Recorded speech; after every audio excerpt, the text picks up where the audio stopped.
comment les journalistes peuvent travailler de manière responsable et efficace avec les chercheurs pour diffuser l'information scientifique, pour mieux raconter la science, ses complexités et ses controverses. Parler à un journaliste, est-ce une perte de temps pour le scientifique au XXIe siècle, où l'Internet, le web a révolutionné l'écosystème de l'information? La responsabilité de la vulgarisation scientifique repose-t-elle davantage sur l'épaule du chercheur que celle du journaliste? Comment bannir la peur de la trahison scientifique? Comment installer une sorte de contrat moral de confiance entre les journalistes et les chercheurs? Comment créer des liens entre les deux acteurs et les aider à travailler ensemble? C'est le sujet qui nous réunit ce jeudi. Et pour ceux qui me découvrent pour la première fois, je suis Kossi Balao, le directeur du forum de reportage sur la crise sanitaire mondiale du Centre international pour les journalistes.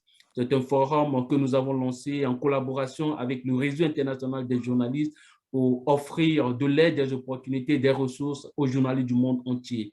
Nous avons notre forum en 5 langues, en anglais, en français, en espagnol, en portugais et en arabe. Et nous avons plus de 10 000 journalistes qui participent chaque semaine aux activités de notre forum. Chaque semaine, nous organisons des webinaires, des ateliers en ligne et des formations gratuites pour les journalistes. Aujourd'hui, pour notre 59e webinaire, comme je l'expliquais tantôt, nous discuterons des rapports qu'entretiennent les journalistes et les scientifiques et les enjeux et les perspectives de cette collaboration. Et pour en parler, nous avons l'immense honneur et privilège d'accueillir 3 grands invités. Je suis autour de cette table virtuelle avec M. Sylvette Huette. Il est l'un des meilleurs journalistes scientifiques français. Vous êtes spécialisé en sciences depuis 1986. Vous avez été journaliste à Libération. Vous animez le blog Science du journal Le Monde et vous êtes auteur de plusieurs livres. Notre second invité est M. Étienne Klein, qui est aussi l'un des spécialistes de la question du temps en physique. Vous êtes directeur du laboratoire de recherche sur les sciences de la matière du commissariat à l'énergie atomique et aux énergies alternatives, CEA, et producteur de sciences en question sur France Culture. Il faut rappeler que vous êtes aussi l'auteur de nombreux ouvrages. Nous avons également un troisième invité qui est le docteur Isaac Ounimbe, qui est médecin épidémiologique, ancien rédacteur en chef de la radio Univers au Bénin et membre de l'équipe de rédaction du journal de l'Ordre national des médecins au Bénin. Merci, chers invités et panélistes, d'avoir accepté notre invitation pour participer à cette table virtuelle. C'est un honneur, surtout quand beaucoup de scientifiques, même de chercheurs, de journalistes n'ont pas vraiment du temps. Avant de commencer, je voudrais rappeler aux participantes et aux participants, à tous ceux qui nous suivent, que ce webinaire ou cette table virtuelle se veut interactive, ce qui veut dire que vous avez la possibilité de poser vos questions. Vous pouvez les faire pour ceux qui nous suivent sur Facebook, dans les commentaires sous la vidéo, mais pour ceux d'entre vous qui nous suivent sur Zoom, vous pouvez poser vos questions dans la boîte de chat qui est juste en bas de votre écran. Ma première question s'adresse à M. Sylvette. La vulgarisation scientifique. Comme je le dis tout de suite, ma première question s'adresse à la vulgarisation scientifique, on en parle beaucoup. Elle fait l'objet de plusieurs conférences, de plusieurs colloques et de plusieurs débats. Mais pourquoi est-elle importante?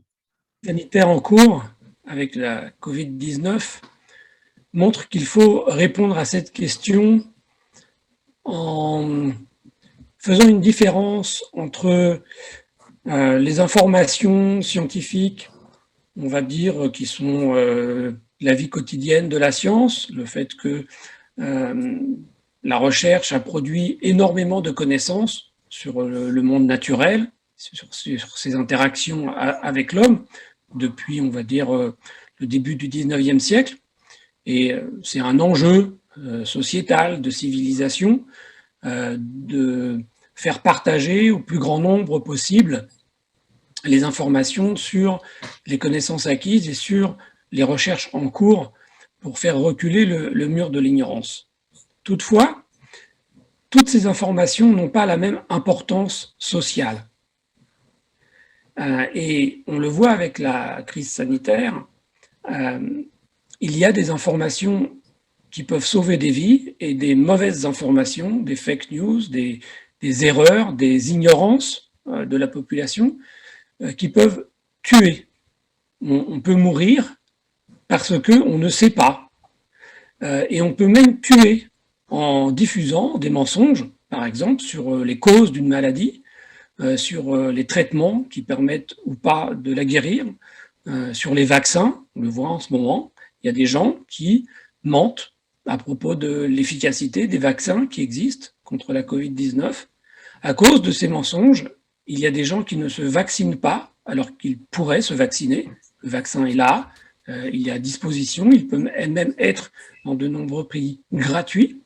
Il n'y a aucun obstacle matériel à se vacciner. Et pourtant, aujourd'hui, en France, au pays de Pasteur, il y a des gens qui meurent à l'hôpital de la Covid-19 parce qu'ils ont cru des mensonges répandus sur les ondes, sur les réseaux sociaux, dans certains journaux, sur la maladie et sur les vaccins. Et ayant refusé de se vacciner, ils ont été infectés. Et aujourd'hui, malgré les efforts des médecins pour les sauver, ils meurent.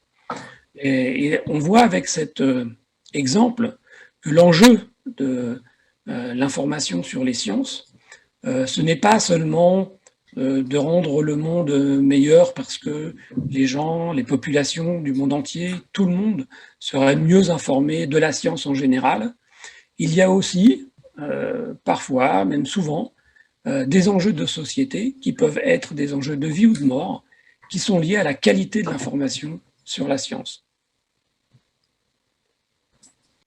Finalement, pour vous qui êtes journaliste depuis les années 80, dites-nous, y a-t-il une évolution entre les années 80 et aujourd'hui sur la question de la vulgarisation scientifique? Il y a eu de très nombreuses évolutions liées à l'évolution du monde scientifique, à l'évolution du monde, au fait que les niveaux d'éducation ont changé dans de nombreux pays, ils se sont élevés. Il y a beaucoup plus de de jeunes qui sont allés à l'école et qui ont appris à lire, à écrire, à s'informer. Et puis, il y a eu des transformations dans la circulation de l'information, beaucoup en raison de l'usage de l'électronique, donc des réseaux, Internet, avec la possibilité à la fois de transmettre de manière extrêmement rapide des informations dans tous les sens, vers le haut, vers le bas, vers le côté, vers les voisins comme vers les dirigeants ou des dirigeants vers les dirigés. Et l'une des caractéristiques fondamentales de cette nouvelle ère de l'information, ce sont les échanges horizontaux entre les individus avec les réseaux sociaux. Mais cette technologie a des effets contradictoires.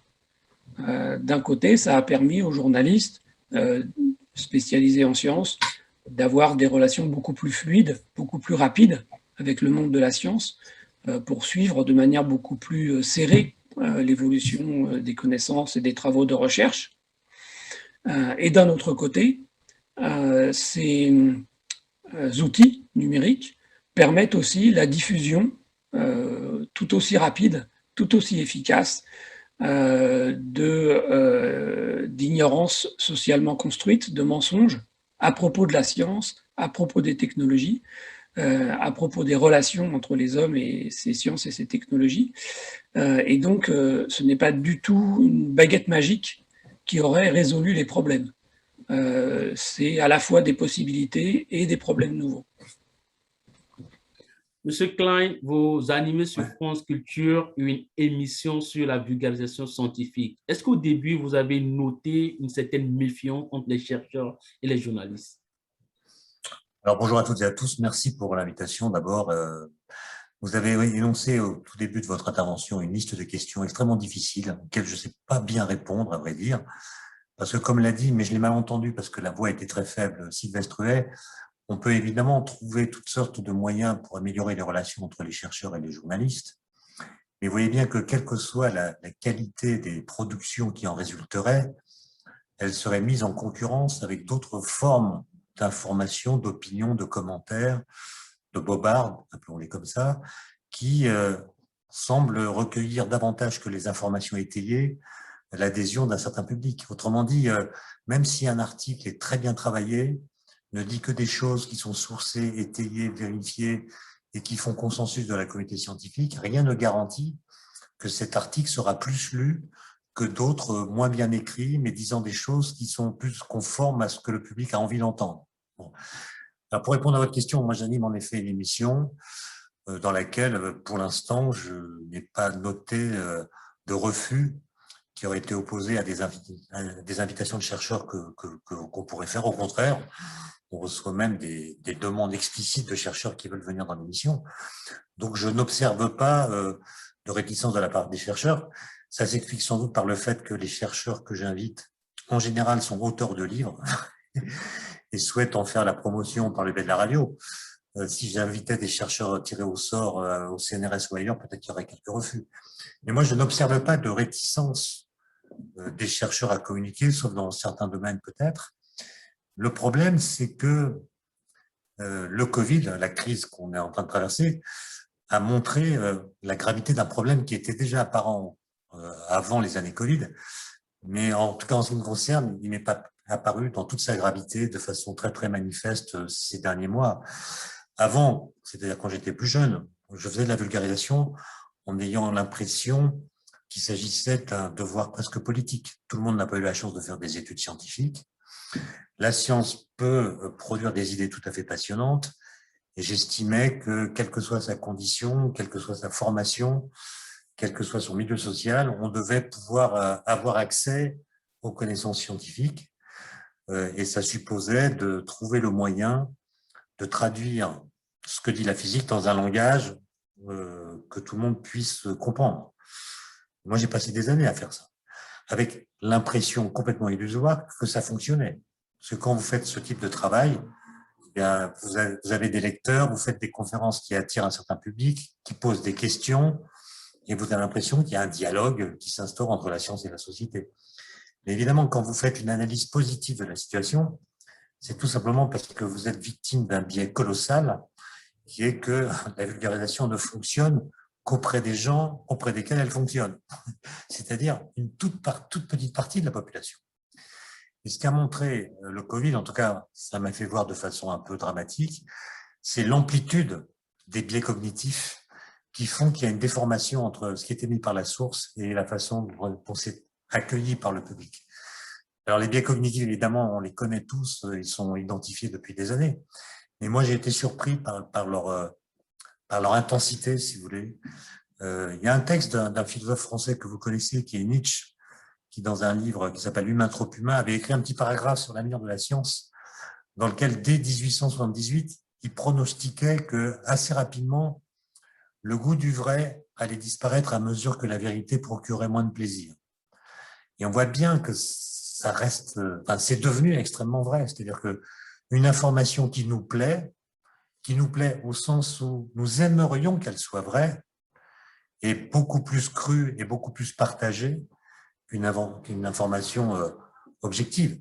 Ça, c'est une tendance de l'esprit humain qui a toujours été sans doute vivace.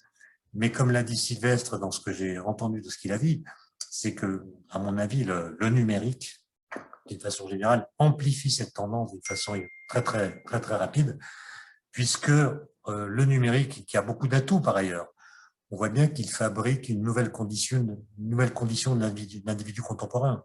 C'est-à-dire que chacun d'entre nous, en quelques clics, peut fabriquer ce que j'appellerais son chez-soi idéologique, c'est-à-dire une sorte de communauté numérique qui rassemble des gens qui pensent la même chose. Des algorithmes vont identifier ce que pense cette communauté et l'alimenter en articles, en vidéos qui vont aller dans le sens de ce que les gens pensent dans cette communauté. On sera donc soumis constamment à des biais de confirmation et c'est ce qui m'inquiète le plus, puisque ça fracture la société en petites sociétés, comme aurait dit Tocqueville, qui ne communiquent pas entre elles. Et même si vous avez ici une communauté qui regarde un documentaire complotiste, un démenti de tout ce qui est dit dans ce documentaire pourrait être publié là, sans que ceux qui ont regardé le documentaire aient accès à cette contradiction. Et donc, je crains, moi, une sorte de balkanisation, non pas des connaissances, qui en général sont assez unanimes, mais des croyances. Et aujourd'hui, dans les mêmes canaux de communication, circulent des informations, des connaissances, scientifiques ou autres, des croyances, des opinions, des commentaires, qui sont des choses dont les statuts sont très très différents, mais comme elles circulent dans les mêmes canaux, elles ont tendance à s'amalgamer, à se contaminer. Par exemple, quand on diffuse une connaissance scientifique, certains vont vous accuser, vont vous reprocher que cette connaissance est en réalité la croyance d'une communauté particulière.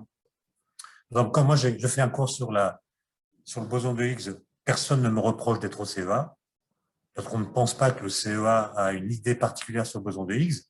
Par contre, si je parle de radioactivité, on va me reprocher de dire ce que je dis, non pas parce que c'est vrai, mais parce que j'appartiens au CEA. Et donc, vous voyez, donc cette connaissance sera interprétée comme une croyance particulière d'une communauté qui a intérêt à la faire circuler. Et puis, quand on a affaire à une croyance, d'aucuns vous diront que c'est peut-être une connaissance qui a été injustement méprisée, par exemple. Et ça crée une énorme confusion. Et vous voyez bien que le fait que sur Internet cohabitent toutes les thèses et les antithèses à propos de n'importe quelle question fait que pour les citoyens, même de bonne volonté, il est très difficile de savoir ce qu'il doit croire et penser. J'ai fait un petit test qui m'a traumatisé il y a quelques jours. J'ai demandé à Google, est-ce que la Terre est plate ? Et normalement, Google devrait me dire non, elle est ronde, et voici comment on l'a su dans l'histoire des idées. Eh bien non, les 3 premiers choix que m'a proposé Google sont 3 sites platistes, c'est-à-dire des sites qui expliquent, avec moultes arguments, tous faux mais très nombreux, comment on a su que la Terre est plate. Et ça, c'est quand même un petit peu embêtant. Ça veut dire que le grand problème éthique du numérique, c'est pas tellement celui de la voiture autonome dont on parle beaucoup, c'est plutôt celui des algorithmes. Qu'est-ce qui détermine les algorithmes à vous proposer tel site plutôt que tel autre à partir d'une question dont la réponse est objectivement connue, mais l'algorithme fait semblant qu'elle ne l'est pas pour vous proposer des sites qui peuvent vous fourvoyer si vous ne connaissez pas à l'avance la bonne réponse à la question que vous posez.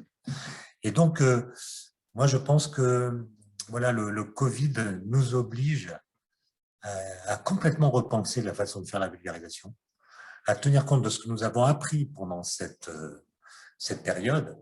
Et pour terminer cette première intervention, peut-être, moi, ce qui m'a beaucoup choqué, c'est de voir dans les médias des chercheurs invités, des experts invités et qui parlaient en leur nom propre. Moi, je pense que quand un chercheur intervient dans les médias à propos d'une question qui est une question importante, comme l'a dit Sylvestre, il ne s'agit pas de faire de la promotion de la diffusion de la culture scientifique pour nous donner un supplément d'âme. Comme il l'a très bien expliqué, il y a des fausses informations qui déterminent le comportement de certaines personnes qui les croient et qui peut engendrer des catastrophes, des morts, etc. On le voit bien. Moi, je suis effrayé de voir tous ces gens qui sont sur des lits d'hôpitaux en réanimation et qui disent « si j'avais su, je me serais fait vacciner ». En fait, on a toujours su qu'on pouvait aller en réanimation à cause du Covid. On l'a toujours su. Et tout le monde ne l'a pas cru. Comment se fait-il que tout le monde n'ait pas cru ce qu'on savait? Donc, ce que je voulais dire, c'est que quand un chercheur intervient, il devrait normalement, dans un monde idéal, ne dire que des phrases du type « nous savons que ». Et nous, c'est pas moi, c'est une communauté de chercheurs qui a discuté d'une question et qui est tombé d'accord pour dire cette réponse est la bonne réponse à la question qui est posée. Nous savons que. C'est pas moi qui pense que, c'est nous savons que. Et puis une autre partie de la phrase serait « et nous nous demandons si », parce que la science, elle est incomplète. Elle est constituée de connaissances qui ne sont pas des réponses à toutes les questions que nous nous posons. Elle pose elle-même des questions dont nous ne connaissons pas les réponses. Et c'est pour cela que nous faisons de la recherche. Voilà. Et nous nous demandons si ce sont les questions ouvertes dont nous ne connaissons pas les réponses. Et si vous me posez la question correspondante, je dois vous répondre, pour l'instant, nous ne savons pas, et nous travaillons à faire en sorte de le savoir un jour. Voilà. Et le fait de mettre en avant des personnalités qui parlaient en leur nom propre, en organisant des controverses parfois artificielles, parce qu'en fait, on créait un débat sur une question dont personne ne connaissait encore la réponse, mais on faisait s'opposer des gens dont les opinions étaient connues à l'avance, avec l'idée qu'un clash médiatique fait plus d'audimat qu'une pédagogie. Et voilà, c'est une grande déception de voir qu'on a préféré la controverse à la pédagogie. Je m'attendais, moi, au début de l'épidémie, qu'on avait là l'occasion historique de vraiment faire de la pédagogie, d'expliquer ce qu'est un essai en double aveugle, s'agissant des traitements, ce qu'est un essai randomisé, pourquoi il ne faut pas confondre corrélation et causalité, quel est le bon usage des statistiques. Quand on dit qu'un vaccin est efficace à 95%, qu'est-ce qu'on veut dire exactement? Que veulent dire les 95%? On n'a jamais pris le temps de l'expliquer. Qu'est-ce que c'est qu'une exponentielle? Le mot exponentielle est devenu un mot du langage commun. On n'a jamais expliqué ce qu'on appelle l'exponentielle. Et il me semble qu'on a raté là l'occasion historique de faire de la pédagogie à grande échelle. Et j'espère qu'on saura tenir compte de cette leçon pour la suite. Monsieur Sylvestre, vous avez écouté Monsieur Klein tout de suite et aujourd'hui, il est vrai que le web et l'Internet a révolutionné les pratiques de l'information et on assiste aussi à une reprise en main par les chercheurs de leur propre communication, des chercheurs qui animent leur propre blog, les chercheurs qui animent leur propre communication. Dites-nous, est-ce que cela m'amène à poser la question de savoir est-ce finalement une bonne nouvelle pour les journalistes et est-ce que les journalistes ou les scientifiques peuvent se passer l'un de l'autre? Que des scientifiques, des chercheurs, des médecins, quand la question médicale produisent directement des informations en direction du grand public, ça peut être bien, ça peut être mal. Ça dépend de ce qu'ils vont dire. Et on l'a vu dans cette crise. Malheureusement, il y a eu quelques médecins et quelques scientifiques, parfois n'ayant d'ailleurs pas de spécialité en médecine, s'adresser directement au grand public avec les moyens modernes de communication, YouTube, Facebook, Twitter, pour dire autre chose que ce que l'état de la science disait. L'état de la science qui est établi, comme l'a dit Étienne Klein, par un travail collectif de spécialistes d'un sujet qui se mettent d'accord à un moment donné pour dire voilà quelle est la réponse la plus vraisemblable à la question posée que nos travaux scientifiques permettent de dire. Et donc, je dirais que la communication directe entre des scientifiques et la population, bien, ça peut être une très bonne chose et une très mauvaise. Alors, de toute manière, ça ne peut pas remplacer le travail journalistique. Si on regarde ce qui se passe avec la Covid, qui est évidemment le sujet du jour, il y a eu des dizaines de milliers de publications scientifiques sur cette maladie, ses causes, les traitements depuis bientôt 2 ans. Des dizaines de milliers. Il est évident que la population ne peut pas les lire directement et les comprendre, ok ? Mais même les journalistes spécialisés en sciences ne peuvent pas. Et le volume est trop grand. Même si parmi eux, il se trouvait quelqu'un capable de comprendre tous ces articles scientifiques sans l'aide de spécialistes, je pense que ça n'existe pas. De toute manière, il n'aurait pas pu lire 10 000 ou 20 000 articles. Donc, la question de la digestion de la production scientifique quand elle est très volumineuse sur un sujet d'actualité très fort avec une grosse importance sociétale. La question de la digestion de cette production pour en faire un résumé synthétique, honnête, intellectuellement, et le plus utile possible à la société. Ça, c'est un travail qui ne peut se faire que par les spécialistes du sujet. Et c'est une fois qu'ils l'ont fait que les journalistes peuvent alors l'utiliser directement. Vous avez un exemple aujourd'hui d'un sujet sur lequel ce travail est fait, c'est le GIEC, sur le climat. Donc les scientifiques s'organisent pour délivrer au public, et notamment aux journalistes, une synthèse critique de l'état de la science sur ce sujet. Sur la plupart des autres sujets de science, cela n'existe pas. Il n'y a pas de structure collective qui permette facilement, régulièrement, avec une grande rigueur, de livrer cet état de l'art. Et ça devrait être une revendication des sociétés vis-à-vis du monde scientifique. Des sociétés, des hommes politiques, des responsables gouvernementaux, des journalistes, de la population, de demander aux scientifiques de faire ça et de leur donner le temps et les moyens de le faire, parce que ça réclame du temps. Ensuite, quand les journalistes sont confrontés à une situation d'urgence, alors c'est là que leurs compétences professionnelles entrent vraiment en ligne de compte. Est-ce qu'ils sont capables de discerner parmi les scientifiques, les médecins, spécialistes d'un sujet, quels sont les meilleurs, c'est-à-dire interlocuteurs, les meilleurs interlocuteurs, c'est-à-dire ceux qui seront capables de leur donner une vision la plus large possible de l'état de la science et de le faire avec la plus grande honnêteté intellectuelle possible. Et ce deuxième point est vraiment très important. Malheureusement, on a vu avec la crise, avec des gens comme M. Didier Raoult, comme d'autres médecins ou comme le sociologue Laurent Mouillot. Monsieur Sylvette, oui, comment arriver à identifier les meilleurs interlocuteurs dont vous parlez? Par l'expérience, par la connaissance du milieu scientifique, par la fréquentation des scientifiques, par la discussion avec eux. Je vais vous donner un exemple simple. Moi, je n'ai pas eu besoin de la crise de la Covid pour savoir que M. Didier Raoult n'était pas un interlocuteur fiable.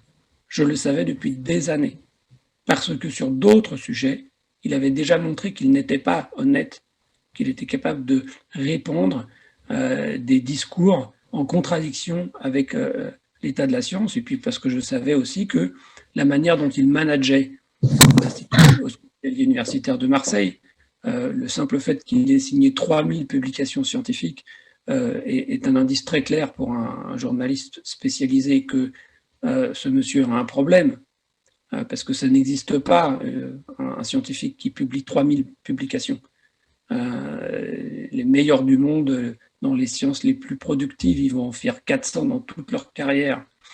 Donc, moi, mais par juste expérience professionnelle, pas par d'autres qualités, je pouvais savoir qu'il ne fallait pas s'adresser à Didier Raoult pour aller chercher une bonne information sur le sujet. Mais ce savoir, il est limité à quelques journalistes spécialisés. Et donc, il faut leur faire confiance. Et ça a été un des problèmes dans des rédactions de comprendre que face à un sujet scientifique aigu, on a eu exactement la même expérience avec les climato-sceptiques et avec les quelques scientifiques qui ont propagé les mensonges climato-sceptiques. Là, on voit bien que l'infodémie, les fausses informations diffusées sur la Covid ne sont pas diffusées par un nombre très très important de scientifiques. Ils ne sont pas très nombreux. Et donc, c'était pas si difficile que ça pour les journalistes spécialisés en sciences de les identifier et à l'inverse, de repérer ceux qui savaient le mieux expliquer un vaccin, le mieux expliquer une infection, le mieux expliquer la transmission, le mieux expliquer aussi les trous dans les connaissances. Comment au départ de l'épidémie, on savait encore très peu de choses sur le virus, son fonctionnement, comment lutter contre, etc. L'honnêteté intellectuelle, c'est pas si difficile que ça à repérer quand on connaît le fonctionnement du milieu scientifique. Et en revanche, quand on ne le connaît pas et qu'on n'a aucun background scientifique, alors on peut se faire duper facilement. C'est pour ça que dans les rédactions, respecter les compétences particulières des journalistes spécialisés en sciences, notamment pour identifier les bons interlocuteurs, dans la science, ceux qui donnent les meilleures informations, ça, c'est quelque chose de très important. Et malheureusement, on a eu des rédacteurs en chef, des directions de journaux, qui ont préféré les informations spectaculaires, susceptibles de faire du buzz, de l'audience, de l'audimat, donc aussi des rentrées publicitaires, de l'argent pour les moyens d'information privés. Et là, c'est quelque chose qu'on peut leur reprocher. Et on doit leur dire, respectez les compétences des journalistes spécialisés sur des sujets comme ça. Et faites-leur confiance pour décider à qui ils doivent donner la parole. Monsieur Dr Isaac, il y a 2 ans, vous avez coordonné à l'université d'Abomey-Calavi au Bénin une rencontre entre chercheurs et journalistes pour une meilleure collaboration entre les deux acteurs. Une rencontre à laquelle avaient pris part une centaine de chercheurs et de journalistes. Est-ce que cette rencontre a finalement permis d'instaurer un climat de confiance entre journalistes et scientifiques au Bénin? Merci beaucoup, Corsi, pour ces échanges et merci de m'associer aux discussions qui sont quand même très importantes et qui sont davantage mises en lumière donc, à l'occasion de cette pandémie. Il y a 2 ans, effectivement, nous avons voulu renforcer la collaboration entre les journalistes et les chercheurs, les scientifiques. Et on l'avait fait alors que j'étais rédacteur en chef de Radio Univers. Radio Univers, c'est la plus grande radio dans une université au Bénin. Elle est implantée à l'université d'Abomey-Calavi depuis 1990. C'est la radio qui a formé le plus de journalistes au Bénin. Les grands noms des médias au Bénin sont passés par cette radio-là. Et donc, devenu rédacteur en chef, d'abord, j'ai été chef division sciences de cette radio et ensuite rédacteur en chef de la radio. Donc, c'est devenu rédacteur en chef que nous avons voulu organiser dans cette rencontre à l'université en amenant dans une même salle, autour d'une même table, eh bien, des chercheurs et des journalistes. Et nous l'avons fait avec le support du rectorat de l'université et avec le support également de l'école de journalisme de cette université-là. Et quelles ont été les grandes décisions de cette rencontre-là? Oui, quand nous avons fait donc cette rencontre, il y a eu des décisions, disons des recommandations à l'endroit aussi bien des chercheurs et à l'endroit des journalistes. À l'endroit des chercheurs, il y a eu la question de leur disponibilité. Parce que les journalistes estiment qu'en temps de besoin, en tout cas quand ils ont besoin des chercheurs, que les chercheurs ne sont pas souvent disponibles pour répondre à leurs questions et qui sont obligés de se débrouiller. Il y a cette question de la disponibilité. Ensuite, il y a la question aussi de l'assouplissement des mesures administratives pour autoriser un membre d'une équipe de recherche à intervenir sur un sujet. Donc, souvent, les journalistes estiment qu'ils ont du mal avec les mesures administratives alors qu'ils ont besoin d'une intervention sur un sujet brûlant. Les mesures administratives sont tellement lourdes que finalement, ils n'arrivent pas à avoir accès aux chercheurs qui sont dans les grandes équipes de recherche. L'autre recommandation qui a été faite donc à l'endroit des chercheurs, c'est d'inclure les notions de vulgarisation scientifique dans le cursus des chercheurs, parce qu'on se retrouve souvent avec des chercheurs qui n'arrivent pas à exprimer leurs idées, qui n'arrivent pas à transmettre en des mots simples, en des mots faciles, des phrases simples, la quintessence de leurs travaux de recherche. Donc, il y a même des chercheurs qui vous disent carrément qu'il a peur de parler devant un micro, qu'il a peur de venir sur un plateau de télévision parce que vraiment, il n'y arrive pas. Donc, il y a la nécessité, il a été recommandé la nécessité d'inclure dans la formation des chercheurs des notions de vulgarisation scientifique, notamment dans les médias. L'autre recommandation qui a été faite au cours donc, de cette conférence, c'est d'inclure également le critère de vulgarisation scientifique dans les critères pour financer les projets de recherche dans les universités. Donc, c'est également quelque chose qui a été recommandé pour obliger les chercheurs à sortir de leur laboratoire, à sortir un peu de la reconnaissance des pairs pour venir au contact des populations. Parce que l'on veut ou non,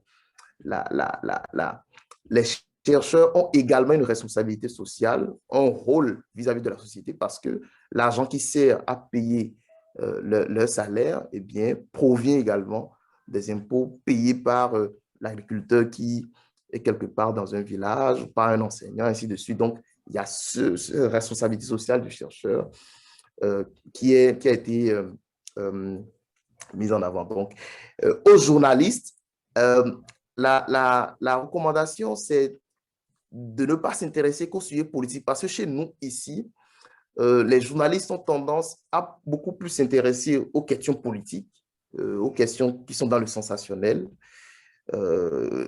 parce que c'est ça qui donne le plus, c'est ça qui intéresse les populations.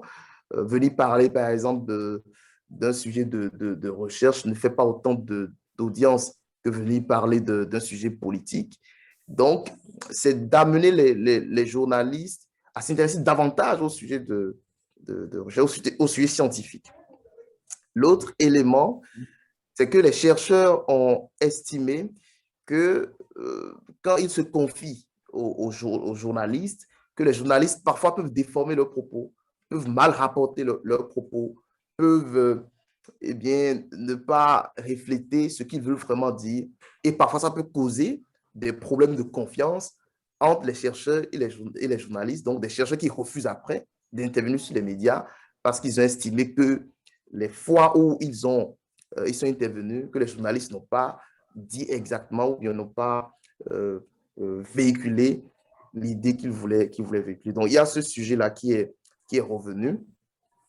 L'autre Monsieur élément, Isaac, oui. Je reviens à vous sur cette question d'extrapolation. J'aimerais poser une question à M. Étienne Klein. Comment rassurer le scientifique que le journaliste n'est pas là pour extrapoler les résultats de la recherche? Comment lui expliquer que, pour lui faire comprendre que parler à un journaliste n'est pas une perte de temps, selon vous? Je ne suis pas sûr que les chercheurs aient peur, c'est pas le mot. Et puis, de toute façon, la peur, enfin les risques, ça fait partie de la vie. Je pense que moi, je connais beaucoup de chercheurs qui seraient d'accord pour faire de la vulgarisation à la condition que ce soit reconnu par l'institution, qu'il y ait des primes, qu'il y ait des prix, qu'il y ait de la reconnaissance par les pairs. Bon, moi, je ne sais pas si c'est vraiment la bonne solution parce que les gens qui font de la vulgarisation, en général, ce sont des gens assez passionnés qui aiment faire ça. Et le font beaucoup plus parce qu'ils aiment faire ça que parce qu'ils auraient l'idée d'avoir une prime ou une reconnaissance par les pairs. Donc, en même temps, vous voyez, hein, obliger quelqu'un qui n'a pas le goût pour faire ce genre d'exercice de le faire, ça pourrait être contre-productif. Hein. Ça pourrait, au contraire, laisser penser que la science est sans intérêt, qu'elle est ennuyeuse, etc. Moi, j'ai bien écouté ce qu'a dit monsieur à l'instant à propos de ce colloque qui a rassemblé des journalistes et des chercheurs. Moi, je pense qu'en effet, il faut promouvoir la diffusion de la culture scientifique, non pas parce que pour être un bon citoyen, il faudrait connaître la science. Moi, je ne défends pas du tout une conception scolaire de la démocratie. Moi, je pense qu'on peut être un très bon citoyen en étant complètement hermétique à la science et en assumant parfaitement le fait de ne pas s'y intéresser. Le problème, c'est que même si on est indifférent, on est quand même envahi par des messages à propos de la science qui peuvent nous tromper. Et vous voyez, il s'est passé la semaine dernière en France un événement qui, personnellement, m'a un petit peu traumatisé, parce que même si vous faites bien de la vulgarisation, et bien la faire, à mon sens, ça veut dire vraiment travailler à fond un sujet. Par exemple, si vous prenez la mécanique quantique, qui est un sujet qui m'a intéressé, vous travaillez la question historique, qui a fait cette physique, dans quel but, pour résoudre quel type de problème, quelles sont les équations de la physique quantique, quelles sont ses implications philosophiques, quelle conception du réel autorise-t-elle, quelle conception du réel interdit-elle, etc. C'est un long travail qui peut vous prendre des années. Et une fois que vous l'avez mené à bien, ce travail, à tort ou à raison, vous estimez capable de parler de mécanique quantique à toutes sortes de publics, à des gens qui ont fait des études, à d'autres qui n'en ont pas fait. Vous adaptez votre langage au public qui vient vous écouter et vous avez l'impression que ça va marcher comme ça. Mais en réalité, vous n'avez aucune maîtrise de la façon dont vos messages vont être compris et vont être distillés ensuite dans la culture commune. il peut y avoir formation de contresens ou bien d'aberration.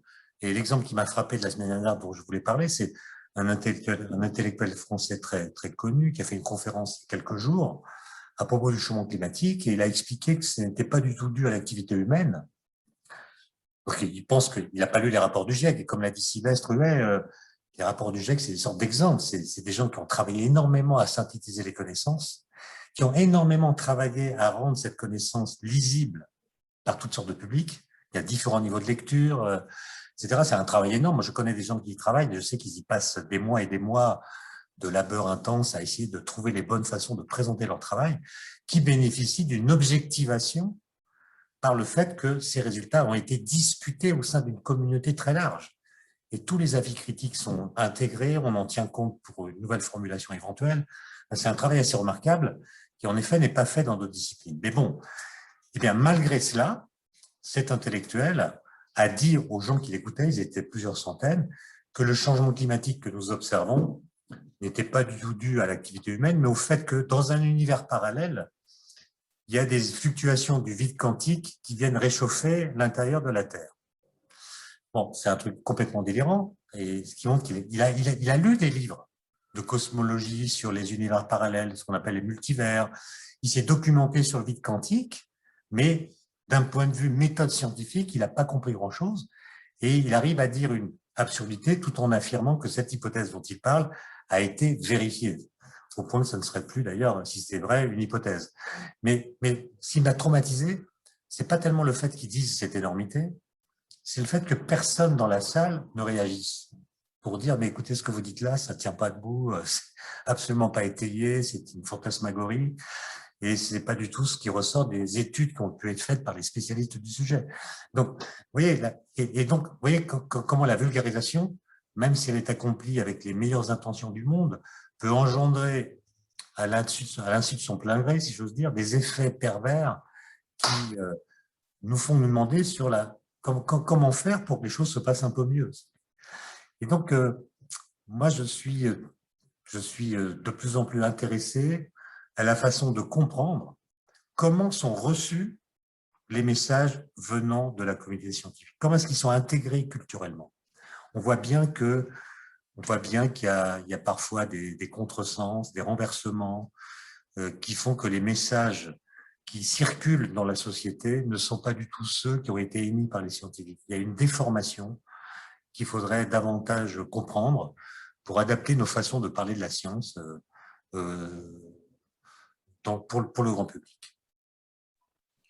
Monsieur Sylvestre, lors de la 11e conférence mondiale des journalistes scientifiques qui s'est tenue en 2019 à Lausanne en Suisse, j'ai interviewé monsieur Olivier Dessibou, qui était le président de cette rencontre mondiale, qui m'a dit qu'il lui arrive de s'entendre dire « Non, vous les journalistes, vous racontez n'importe quoi, vous êtes fiers des gros titres et des fake news, vous simplifiez trop. » Comment comprendre cela quand tel sentiment puisse émaner des scientifiques? Parce que si le journaliste ne simplifie pas, le lecteur au bout de la chaîne ne comprendra rien.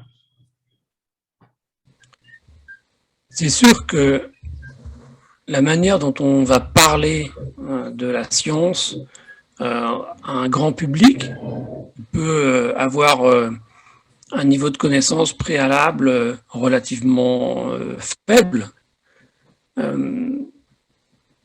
suppose un énorme travail de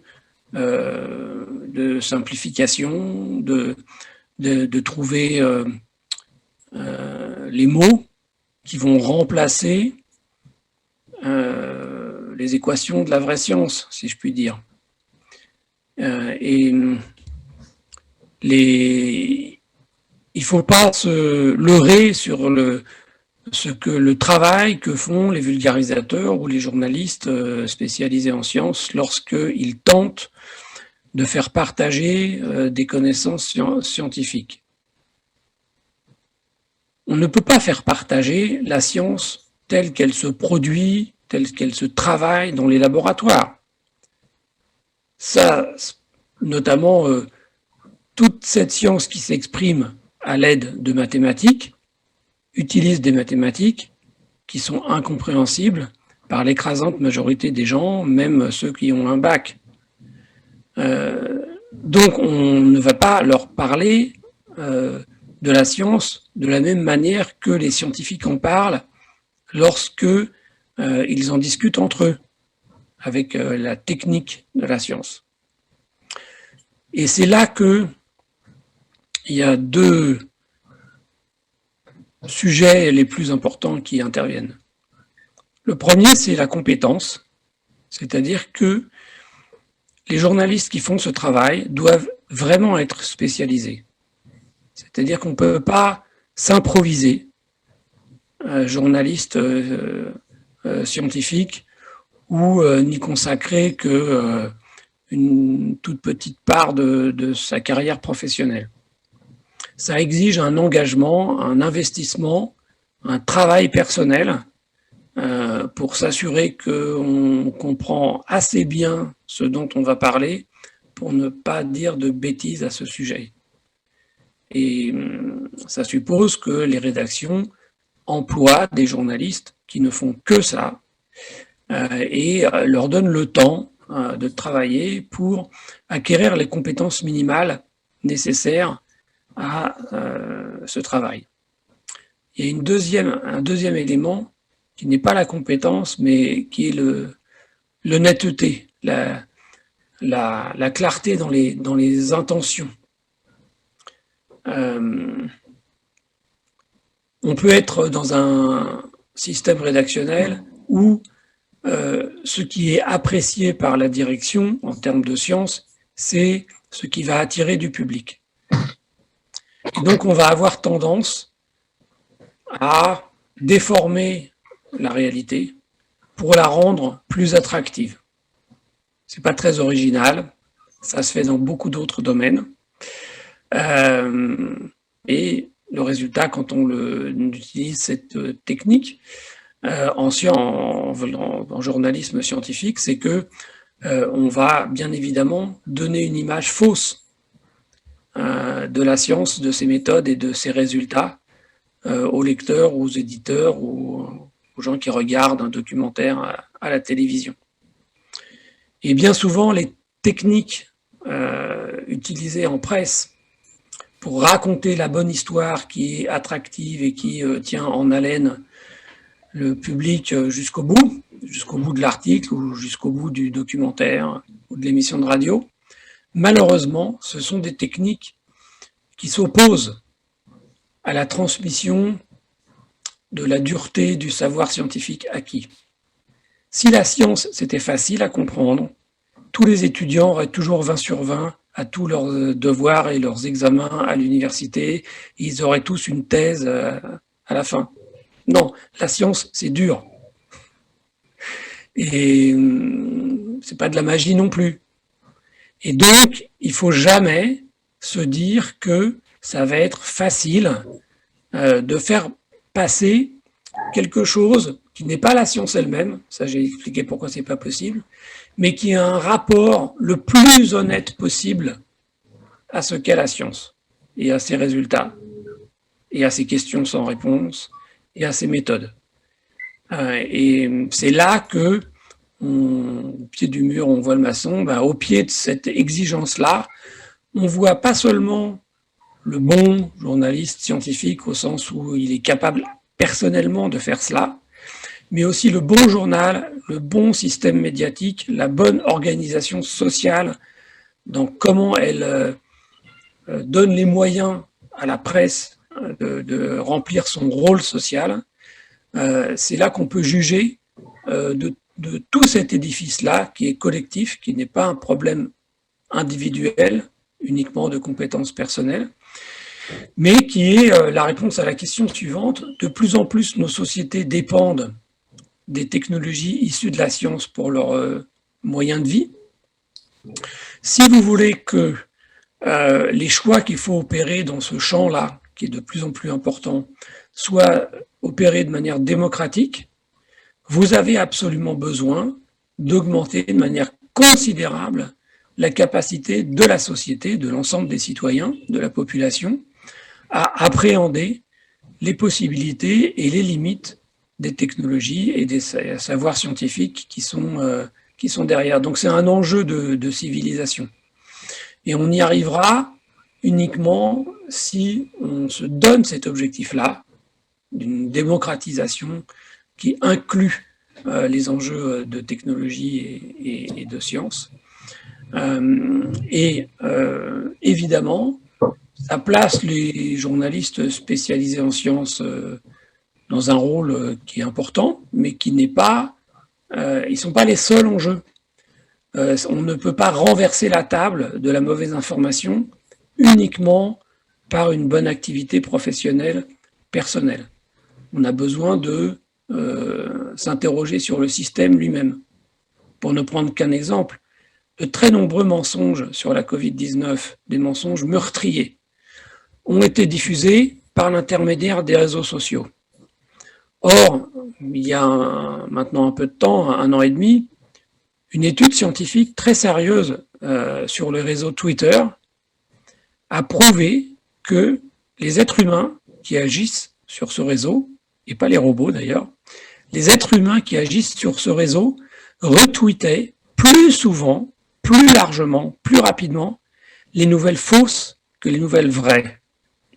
C'est pas très étonnant pour un psychologue, parce qu'on est beaucoup plus attiré par ce qui est faux que par ce qui est vrai, parce que souvent le faux est beaucoup plus attractif, spectaculaire, étonnant, bizarre, donc ça nous titille beaucoup plus que ce qui est vrai. D'ailleurs, ça correspond à un poncif de l'information. Dans les écoles de journalisme, on apprend un train qui arrive à l'heure, ce n'est pas une information. Un train qui n'arrive pas à l'heure, c'est une information. Un chien qui mord un homme, c'est banal, c'est pas une très grande information. Un homme qui mord un chien, c'est une très grande information, etc., etc. Et donc, pour revenir à cette enquête, ce qui est vraiment une question à se poser, c'est que comme l'argent des propriétaires de Twitter ou de n'importe quel réseau social numérique provient de l'intensité de la circulation, ce que cela veut dire, c'est que Twitter gagne plus d'argent avec un mensonge qu'avec une vérité. Et ça, c'est très grave. Parce que ce que ça veut dire, c'est que certaines des plus grosses capitalisations boursières mondiales ont un rôle anti-civilisationnel, puisque c'est des entreprises qui gagnent plus d'argent avec le faux qu'avec le vrai, alors que nos sociétés, pour être en bonne santé, littéralement, quand on est face à une crise comme celle de la Covid-19, ont désespérément besoin de plus de vrai et de moins de faux. Et donc les journalistes spécialisés en sciences, là-dedans, ils sont d'une certaine manière en première ligne, mais ce n'est pas les plus gros joueurs. Il faut vraiment s'interroger sur les autres joueurs du faux et du vrai dans la diffusion des sciences et de leurs résultats, de manière à s'attaquer aux vrais problèmes. Monsieur Etienne, le thème de cette table ronde virtuelle, c'est comment les journalistes peuvent mieux collaborer avec les scientifiques pour diffuser l'information scientifique. Et c'est la question que je vous pose. Selon vous, quelles sont les conditions de cette collaboration fructueuse? Comment les journalistes peuvent mieux collaborer avec les scientifiques, selon vous, monsieur Etienne? Je n'ai pas fait d'études globales, je peux simplement parler de ma propre expérience. Et il m'est arrivé, en effet, de collaborer avec des journalistes, le plus souvent des journalistes scientifiques. Donc, c'est des gens qui, apprenant qu'un résultat mérite d'être diffusé, appellent des chercheurs, discutent avec eux, soit pour avoir des informations dont ils vont tenir compte dans la rédaction de leur papier, soit pour des interviews. Et en ce qui me concerne, sauf quelques cas très particuliers et en fait exceptionnels, ça s'est toujours bien passé. C'est-à-dire, j'ai toujours eu l'impression que ce qui avait été dit était pris en compte. Parfois, il y a des incompréhensions qu'on peut corriger, etc. Donc, moi, j'ai pas d'expérience malheureuse dans ce domaine. Et évidemment, c'est chronophage. Ça prend du temps pour les chercheurs, ça prend du temps pour les journalistes. Mais si des deux côtés, on est motivé, c'est chronophage et en même temps une source d'un certain plaisir. C'est intéressant de chercher quelle est la bonne façon de dire avec des mots des choses qu'on apprend parfois sans les mots, par les équations, par des résultats d'expérience, par des courbes. Et en fait, il faut traduire tout cela dans une langue, dans la langue commune qui ne dit pas la science. Donc pour moi, la vulgarisation, celle de la physique en tout cas, ça consiste à creuser une langue étrangère au sein même de la langue pour que la langue, ainsi retravaillée, puisse dire des choses qu'elle n'a pas l'habitude de dire. Bon. Et je trouve que en fait, pour moi, la vulgarisation, c'est un travail sur le langage. Je pourrais y revenir. Et donc, moi, j'ai plutôt une bonne expérience de tout cela. Et pour moi, le problème, c'est un peu ce qu'on a discuté jusqu'à maintenant, c'est le fait que ces messages qui peuvent être de bonne qualité sont mis en concurrence avec d'autres formes de messages de moins bonne qualité qui peuvent être plus attractifs pour les lecteurs, plus séduisants pour nos esprits, plus flatteurs pour nos croyances, et ça crée, si vous voulez, une guerre, je parle de guerre quasiment, une guerre très dissymétrique, c'est David contre Goliath, d'accord ? Et David contre Goliath, sauf dans la Bible, c'est en général un échec. Voilà. Donc, je pense qu'il faut intensifier cette démarche et peut-être aussi réclamer, sans que ça passe pour de la censure, des réseaux sociaux qu'ils établissent des règles par lesquelles des choses qui sont manifestement fausses, des mensonges qui sont bien identifiés, ne puissent pas circuler aussi facilement dans les réseaux sociaux. Alors ça, je pense que c'est vraiment la question principale. Je ne sais pas très bien comment la traiter, hein, mais c'est ce que j'appellerais le problème très général de l'éthique des algorithmes. Voilà. Comment se fait-il que les nouvelles fausses soient plus partagées que les autres? Qu'est-ce qui pourrait être fait pour que,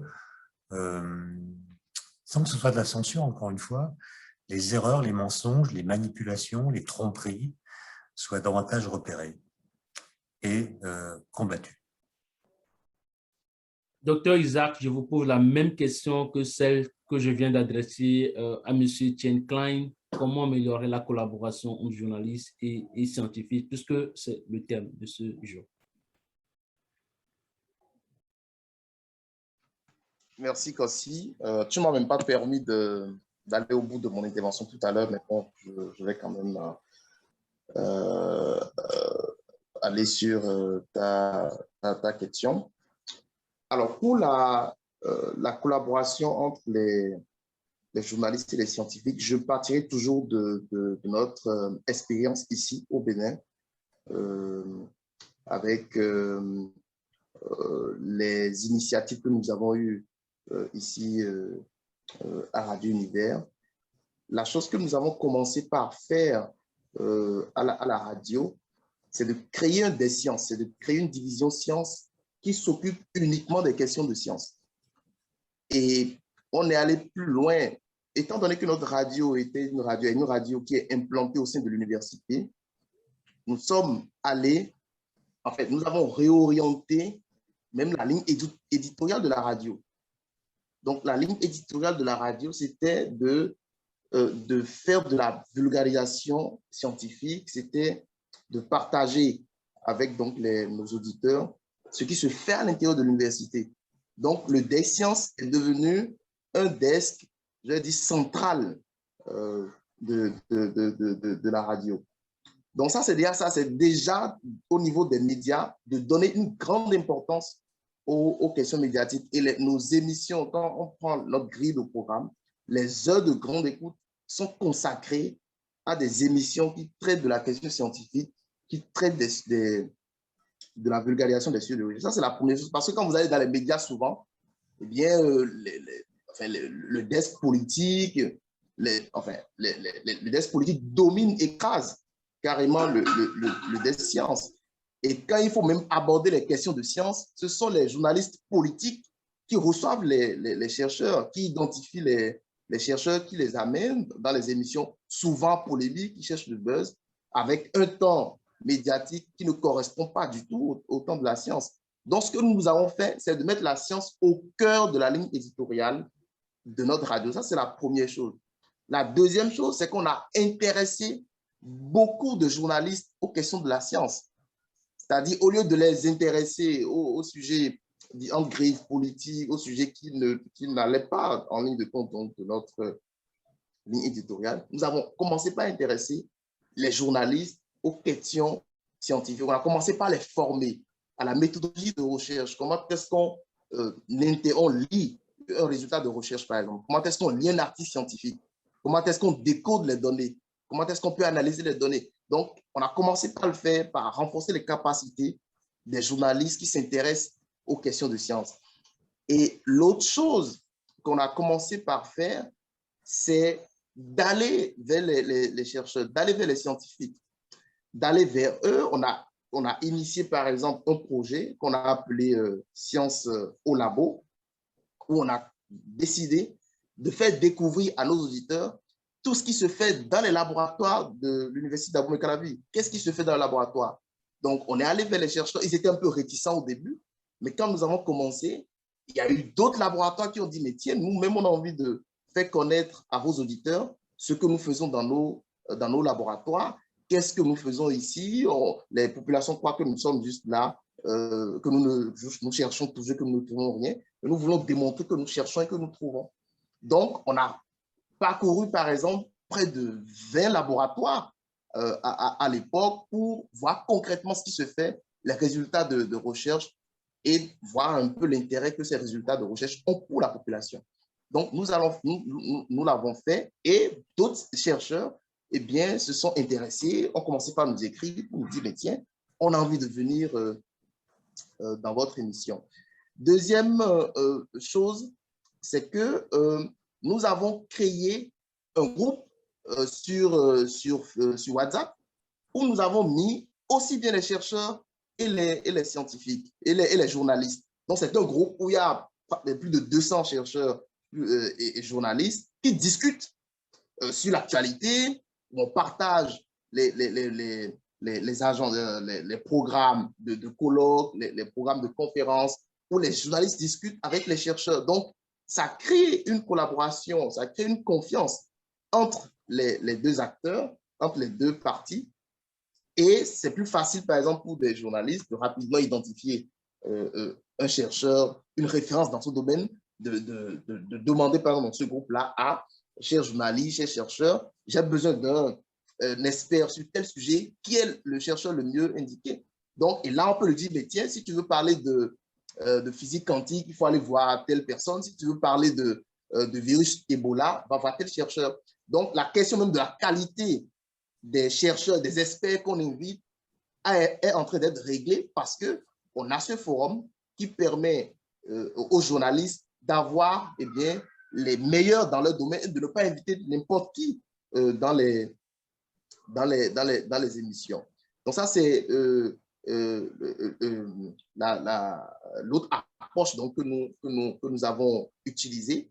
Nous avons également multiplié les émissions. On a un bulletin d'informations sur la science que nous faisons régulièrement. Nous avons au moins 2 rendez-vous d'émissions scientifiques que nous faisons. Nous avons fait en 2018 et 2020 pratiquement 300 émissions que nous diffusons également sur notre page Facebook. Ceux qui sont venus après moi ont continué également. Et donc, l'autre chose aussi que nous avons faite, c'est que beaucoup de journalistes scientifiques ici, parce que je ne sais pas si c'est la même chose en France ou ailleurs, mais chez nous, les journalistes scientifiques que nous connaissons, eh bien, s'intéressent beaucoup plus aux questions de santé et d'environnement. Quand on dit journalisme scientifique, c'est beaucoup plus santé et environnement. Nous avons dit, on va aller au-delà de la santé et de l'environnement. On a eu à inviter des chercheurs qui nous ont parlé d'équations différentielles, qui nous ont parlé de sciences, qui nous parlent de philosophie, qui nous ont parlé de physique. Donc, on est allé un peu au-delà. C'est vrai qu'amener un chercheur mathématicien qui vient vous parler d'équations différentielles, qui vient vous parler de logarithme, c'est un peu, en tout cas, pour le public, ça peut paraître sur la même. On s'est dit, intéressons-nous à d'autres domaines, pas que la santé et l'environnement, pas que la santé et l'environnement, mais d'autres domaines également, aussi bien il y a aussi les sciences molles, hein, aussi bien les sciences dures que les sciences molles. Et on s'intéresse à tout ça. Ça fait que, eh bien, beaucoup se sont intéressés et d'autres médias ont commencé par nous appeler pour nous dire, mais on veut collaborer avec vous, on a envie de collaborer avec vous, on a envie de puiser dans votre répertoire de chercheurs pour venir intervenir donc sur nos émissions. Et on a eu à collaborer avec ces médias-là. Donc, ce que je veux dire, c'est que c'est un ensemble d'actions, un ensemble d'interventions adaptées certainement au contexte, parce que le contexte béninois n'est peut-être pas le contexte ailleurs, ou le contexte en Afrique n'est peut-être pas le contexte ailleurs. Ici, les gens croient toujours à la parole des scientifiques. Quand vous faites un débat, vous amenez un chercheur et qu'il parle, les gens font confiance à la parole du scientifique.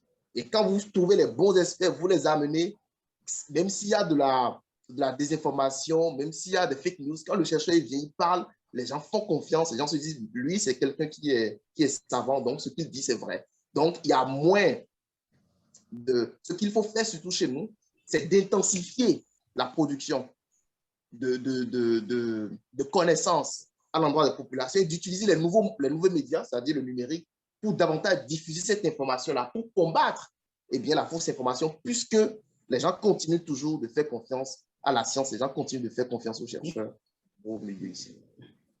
Merci beaucoup, monsieur. Docteur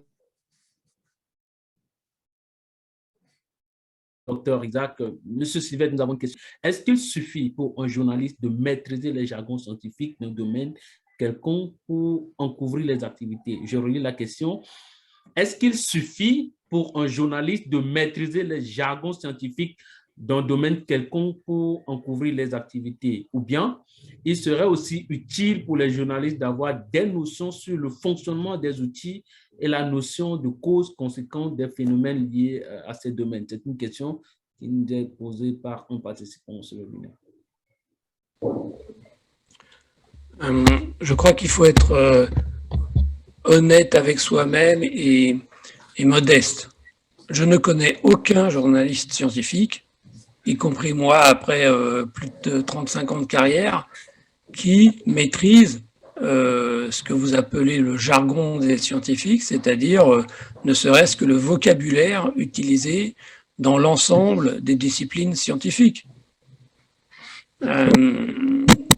Personne ne peut faire ça. D'ailleurs, un scientifique spécialisé en physique nucléaire, en général, s'il se met à lire un article, une publication scientifique en biologie moléculaire, il y a tout simplement des mots qu'il ne connaît pas. Les mots spécialisés de la biologie moléculaire. Et on peut faire la démonstration en croisant n'importe quelle discipline avec n'importe quelle autre discipline. Donc il ne faut pas avoir l'immodestie de prétendre qu'un journaliste spécialisé en sciences connaît tout sur la science.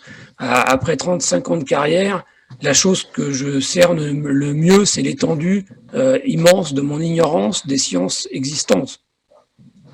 Et donc, il faut être très prudent. Moi, le premier conseil que je donne à mes étudiants en journalisme, je donne des cours à plusieurs endroits, c'est si tu as un doute sur ta compréhension du phénomène scientifique ou de la connaissance scientifique sur laquelle tu veux parler, sur laquelle tu veux écrire, n'écris pas. Travaille encore. C'est tellement facile de se tromper.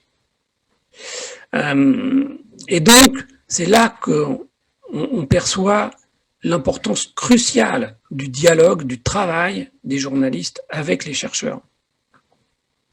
Que de fois dans ma carrière, j'ai fini par trouver la solution, comment écrire quelque chose qui ne soit pas complètement faux, qui donne la meilleure idée possible de la science, en discutant avec les chercheurs concernés. Est-ce que vous pensez qu'on peut dire ça comme ça? Est-ce que si j'utilise cette analogie ou cette métaphore, est-ce que c'est pas trop trompeur? C'est toujours un peu trompeur. Si vous essayez d'expliquer une équation avec une analogie, nécessairement vous perdez de l'information. Donc il faut l'accepter. Il faut essayer de trouver la moins mauvaise des solutions. Et très souvent, la moins mauvaise des solutions, vous ne la trouvez pas tout seul, vous la trouvez en discutant avec les chercheurs, parce que vous avez une discussion avec eux qui se tient en français, dans le français que vous voulez utiliser pour vos lecteurs ou pour vos auditeurs. Et ça vous permet de tester les mots que vous voulez utiliser les enchaînements de raisonnement que vous voulez utiliser avec les scientifiques qui, eux, maîtrisent la science qu'il y a derrière. Je vais vous donner un exemple, pas du tout lié à la crise sanitaire ou à la mécanique quantique. Souvent, quand on veut dire que la sélection naturelle a produit telle ou telle chose qui peut sembler extraordinaire, comme par exemple le fait que les insectes qui pollinisent ont souvent des adaptations très précisément calibrées pour être capable d'aller chercher le nectar au fond de telle fleur. Bon, le journaliste, il va être tenté de dire d'écrire la nature fait bien les choses, Dame Nature a bien équipé l'insecte, Dame Nature a bien fait la forme de la fleur pour que. Et là, un spécialiste de l'évolution en biologie, il va un peu s'énerver, il va dire ben non, il n'y a pas d'intention dans la nature, il n'y a pas de plan, il n'y a pas d'organisation préalable, il n'y a pas de stratégie. C'est juste le résultat du hasard et de la nécessité de la sélection naturelle. Et évidemment, c'est moins attractif de dire ça comme ça que de dire Dame Nature a fait que. Et ça m'est arrivé à certains moments de céder à la tentation de faire intervenir Dame Nature dans un papier, parce que je trouve que c'était plus facile, parce qu'évidemment, ça prend que 3 mots pour le. Voilà. Et je me suis fait taper sur les doigts par un ami biologiste qui m'a dit « Non, Sylvestre, il ne faut pas faire ça. D'accord, c'est plus facile, mais non, tu essayes de parler de la sélection naturelle, du darwinisme, de ce qu'a découvert la science sur le fonctionnement de l'évolution des espèces et qui explique pourquoi tel insecte, il a telle caractéristique morphologique qui a l'air tellement bien adaptée à la forme de la fleur dans laquelle il va chercher le nectar. » Voilà, donc oui, journalistes, scientifiques, nous avons besoin de collaborer très étroitement, de travailler ensemble sur la durée pour trouver les moins mauvaises manières possibles d'exprimer en français simple les observations, méthodes et résultats très complexes de la science, parce que le monde est complexe. C'est très rare les vérités simples. Il n'y en a pas beaucoup, il faut les chérir, parce qu'il n'y en a pas beaucoup. La plupart du temps, la vérité, c'est compliqué. C'est pour ça que les scientifiques ont du mal à la découvrir, d'ailleurs. Si c'était simple, ils auraient tout résolu d'un claquement de doigts. Et donc, il faut aussi dire aux gens, je suis en train de vous simplifier l'affaire. Mais vous savez, c'est encore beaucoup plus compliqué que ce que je vous explique là. Et c'est pour ça qu'il faut donner du temps et de l'argent aux chercheurs pour qu'ils découvrent les vraies vérités de la nature qui sont compliquées. Nous sommes à la fin de cette table ronde et il y a une dernière question qui nous vient d'un participant pour M. Étienne Klein. Ne faudrait-il pas repenser et renforcer l'enseignement des sciences pour l'école de demain? C'est une question délicate, parce que l'enseignement des sciences ou de l'histoire des sciences, évidemment, on peut toujours dire quand un problème apparaît qu'il faut renforcer la solution du problème. Moi, je pense que ce qui nous manque, c'est un enseignement qui nous permettrait de savoir comment les connaissances, en l'occurrence scientifiques, sont devenues des connaissances. Il ne s'agit pas de raconter l'histoire des sciences, parce que l'histoire des sciences, en fait, personne n'est capable de la raconter, c'est trop compliqué, c'est trop long, c'est trop vaste, ça entremêle des arguments de toute nature, philosophiques, scientifiques, théologiques parfois, épistémologiques, enfin c'est très compliqué, même si c'est passionnant. Je crois que personne n'est capable de raconter ce qu'on appelle l'histoire des sciences. En revanche, je pense qu'on pourrait raconter chaque année, à tous les niveaux scolaires, des histoires de découverte. Pas les vulgates, pas la légende, pas la pomme qui tombe et qui permet à Newton de découvrir la loi de la gravitation universelle, mais la vraie histoire. À propos, par exemple, comment est-ce qu'on a su que la Terre est ronde? Avec quels arguments? Quels étaient les arguments de ceux qui pensaient qu'elle était ronde? Quels étaient ceux de ceux qui pensaient qu'elle était plate, et qu'est-ce qui a fait qu'on a conclu que la Terre est ronde. Pareil pour l'existence de l'atome, pareil pour d'autres découvertes, pour que sur certains exemples, les élèves comprennent comment une connaissance s'est historiquement construite et s'est émancipée des croyances auxquelles cette connaissance était a priori associée.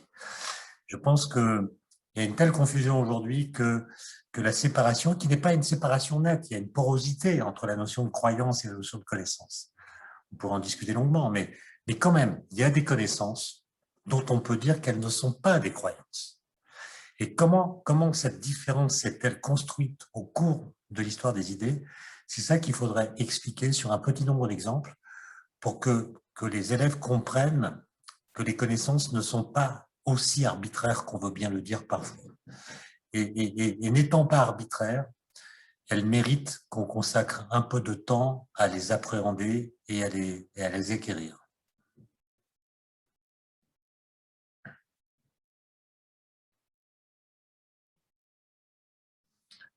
Je ne vous entends pas. Ouais. Merci à vous, Monsieur Sylvestre Huet, Monsieur Étienne Klein et le Dr Isaac Unigbe, pour surtout votre disponibilité et aussi pour la qualité des échanges et les connaissances partagées au cours de ce webinaire, de cette apprentissage virtuelle suivi par les 3000 journalistes de notre forum de reportage sur la crise sanitaire mondiale, qui est un groupe privé sur Facebook que nous avons lancé pour mettre en relation les journalistes et les scientifiques afin d'apporter la bonne information en cette période de crise sanitaire. Merci encore pour votre temps et pour avoir accepté de participer. Ce fut une belle rencontre et les échanges ont été vraiment géniaux.